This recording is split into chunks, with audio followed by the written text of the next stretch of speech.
O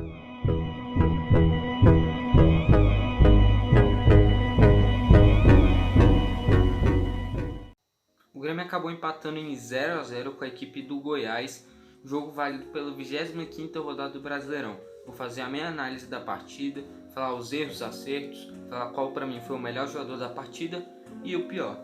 Bom, vou começar aqui fazendo uma análise da escalação do Grêmio. Lembrando que o meu palpite era um 2-0 ou 2-1. Não se configurou por diversos motivos que eu vou citar aqui no vídeo.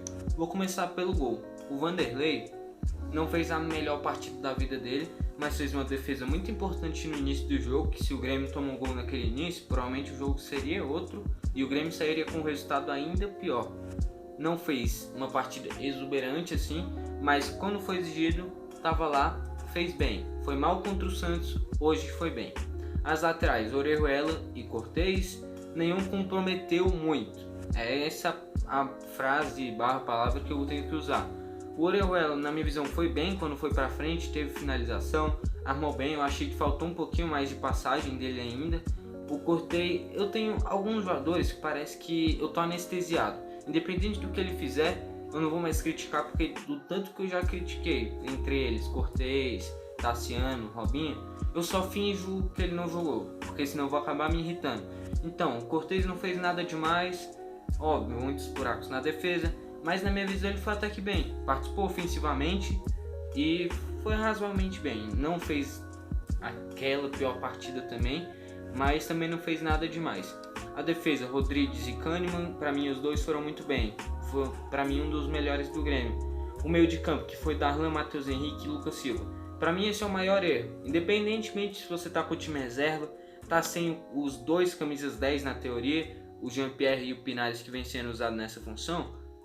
Não faz sentido, você vai mudar o seu esquema por causa de um jogador? Não. O Grêmio conseguiu finalizações, mas nunca teve uma chance tão clara assim, que geralmente acontece quando você tem um camisa 10, jogador que na teoria tem espaço diferenciado. O que eu faria? Eu iria com Darlan e Matheus Henrique e o Patrick, é isso que eu faria. Bom, o Darlan não fez uma boa partida, fez uma partida um pouquinho abaixo, mas ele tem méritos. O Matheus Henrique não fez uma partida fenomenal também, mas fez uma partida razoável.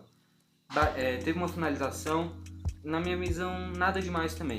O Lucas Silva teve muita chance no primeiro tempo, perdeu um gol que, na minha visão, se um jogador chega ali, ele tem que chegar pronto e tinha que fazer um gol. Depois de um passe do Luiz Fernando, ele chegou finalizando, aquela bola ele tinha que ter feito o gol. As outras finalizações ele finalizou bem. Porém, essa bola tinha que ter entrado e ele teria mudado o jogo. Ele não poderia perder aquela chance. O ataque, PP, Churinho e Luiz Fernando. Como eu falei, para mim o ataque ideal para essa partida era PP, Ferreira e Churinho. Acabou indo o Luiz Fernando.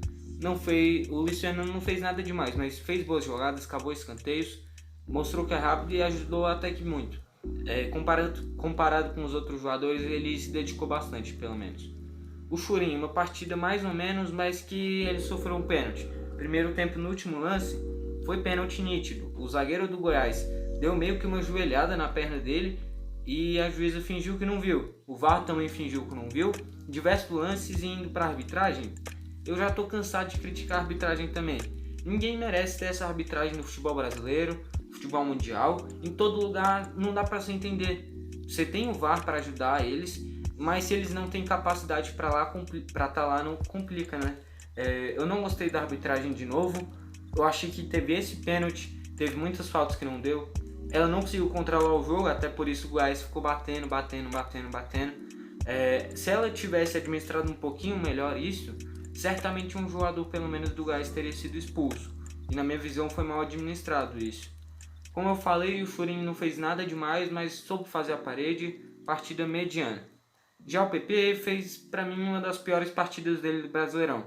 Quando teve a oportunidade de fazer aquelas arrancadas, não conseguiu fazer. Quando finalizou, não conseguiu finalizar bem. Teve um cruzamento do Churinho que era só ele fazer o gol, que ele não fez. Um cruzamento do Luiz Fernando também. Se ele tivesse um dia inspirado, era pelo menos 2 gols, no mínimo. De 2 cruzamentos que ele não soube se posicionar, infelizmente. Indo para substituições, entrou o Tassiano no lugar do Darlan. E eu não tenho muito o que dizer. Como eu falei, eu estou anestesiado.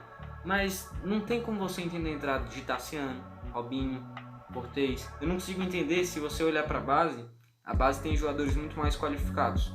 E outra coisa que vem acontecendo é o Renato perdendo o meio campo toda a partida.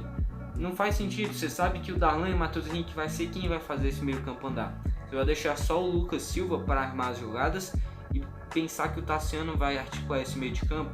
O Tassiano, com todo respeito, nunca vai fazer isso. Ele não tem essa qualidade. Qualquer jogador faz o que o Renato pede para o Tassiano fazer.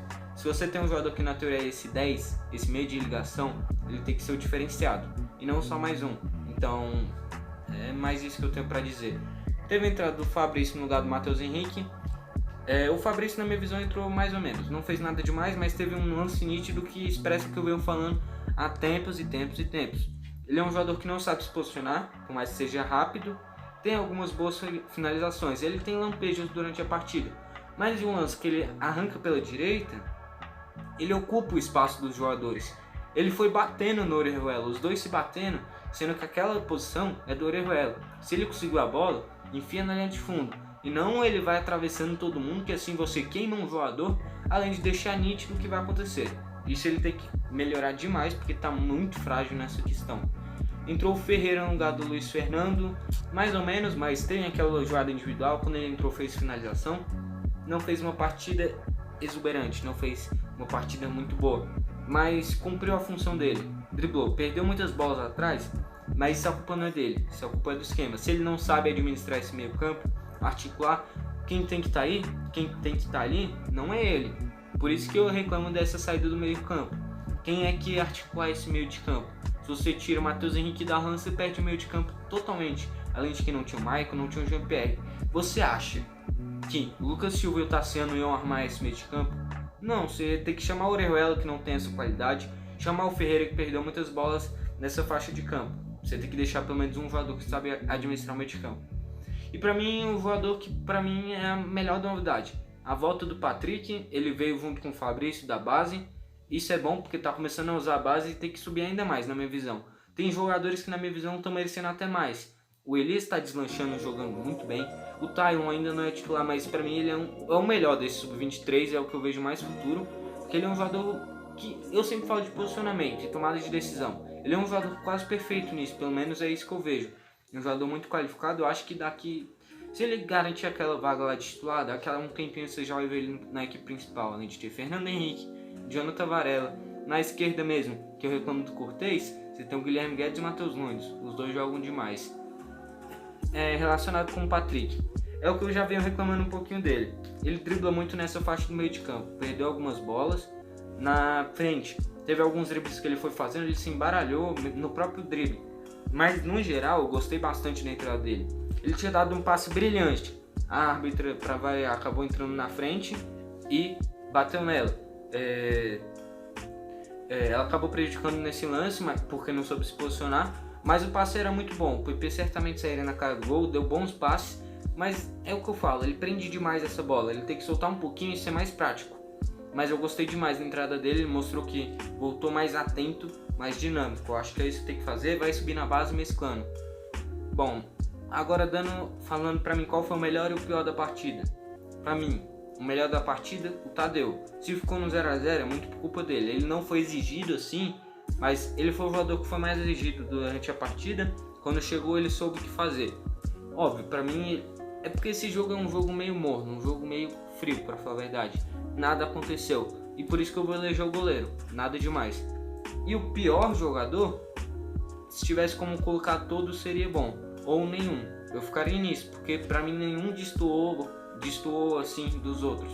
Então, na equipe do Goiás eu não vi nenhum muito abaixo, eu vi todos no mesmo nível, e do Grêmio também. Então, pra mim, o pior do jogo, nenhum ou todos. Fica assim, porque todos foram regulares, ninguém destoou de ninguém, e todos porque ninguém soube fazer o diferencial. Falando um pouquinho da partida, um resultado ruim, mas não é desastroso. Se você for com uma equipe reserva, o Goiás vem se superando, por mais que seja uma equipe muito diferenciada. Eu pensava que o Grêmio poderia brigar pelo título, eu já desisti. Não faz sentido, cara. É só você olhar o início do Brasileirão do Grêmio. Eu nunca vi uma equipe ser campeão em 11 dos primeiros jogos, conseguir uma vitória. Não tem como. Por mais que a sequência seja muito boa. E com esse empate o Grêmio cai para a sexta colocação, isso que o Fluminense e o Santos ainda vão jogar. Provavelmente o Santos perde para o Flamengo e o Fluminense eu acho que fica no empate ou derrota contra o Vasco. Então o Grêmio deve se manter na sexta e até a sétima colocação. Nessa disputa, pelo menos pelo G4, você não pode dar nenhuma bobeira.